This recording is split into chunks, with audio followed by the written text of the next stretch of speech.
Good morning, traders. Christian Kerr, Senior Market Strategist with DailyFX.com. In today's price and time for August 7, 2014, I'm taking a look at the Euro, Dollar Canada, and Dollar Stocky. As far as the Euro goes, big event catalyst with the ECB, Draghi speaking a little bit. I've been talking a lot about the potential for a Euro correction. It's kind of do or die for that scenario here with a move back through 34 and then really 134.50 to confirm any sort of interim low is in place.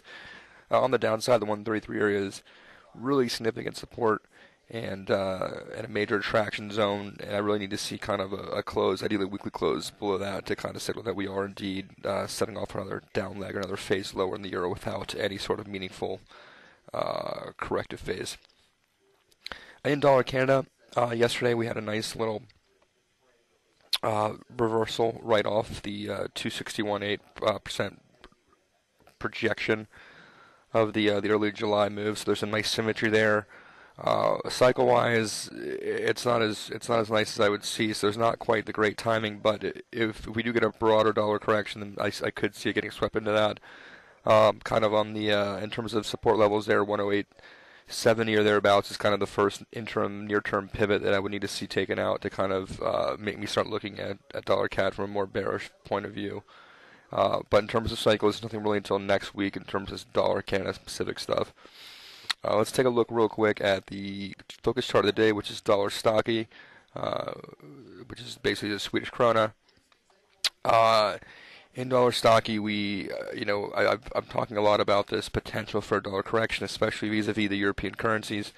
If this is to take hold, I need to see it start to materialize in some other European currencies. Obviously, whatever happens with Draghi and what the market thinks he says or what it means going forward will probably be the fundamental catalyst for whether we do get a dollar correction or not. But in terms of levels, if we look here, this is a long-term retracement level off the 2012 high to the 2013 low. In dollar Sweden, and you'll see we're right at a major level, i.e. the 61.8% retracement of that move. I would think we are going to get some sort of dollar sell-off, especially in a pair like this. This is where it should take hold or where it should take root from. So this is kind of a really pivotal level. We'll be watching closely over the next 2 days. If we get any sort of downside traction, we can get through kind of this swing low here right around 684. Excuse me. That'll be kind of the first indication that we do have some sort of top in place. We're going to begin a corrective phase.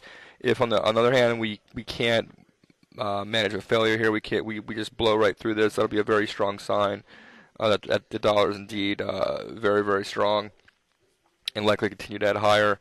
So a daily close, ideally 2 over this level would negate the dollar cyclical underpinnings I see developing here.